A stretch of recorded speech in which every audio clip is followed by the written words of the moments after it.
What is going on, everybody? This is just a quick little update video, nothing entertaining really at all, but I'm just keeping everybody up to date on the Wrangler. As you can see, it's on the trailer due to the fact that it let me down. Well, actually, it's not really even a big repair at all. What it is a wheel seal has let go and it is dumping gear oil all over the tire and brake drum there.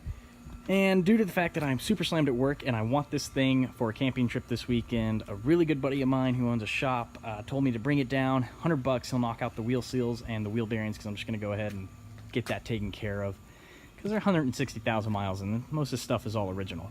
So 99% of the time I do my own work, and I kind of don't like other people fiddling with my stuff. But again, I'm slammed at work, don't have time to really do it this week for this weekend. And my garage is taken up with another project. It's a 78 Jeep J10, doing an engine build on it. So I don't even have the space right now to do it, unfortunately. But good news is the next video you guys will see on this thing is going to be an in-depth 2 or 3 part video on the clutch replacement, and it won't be filmed on my iPhone anymore.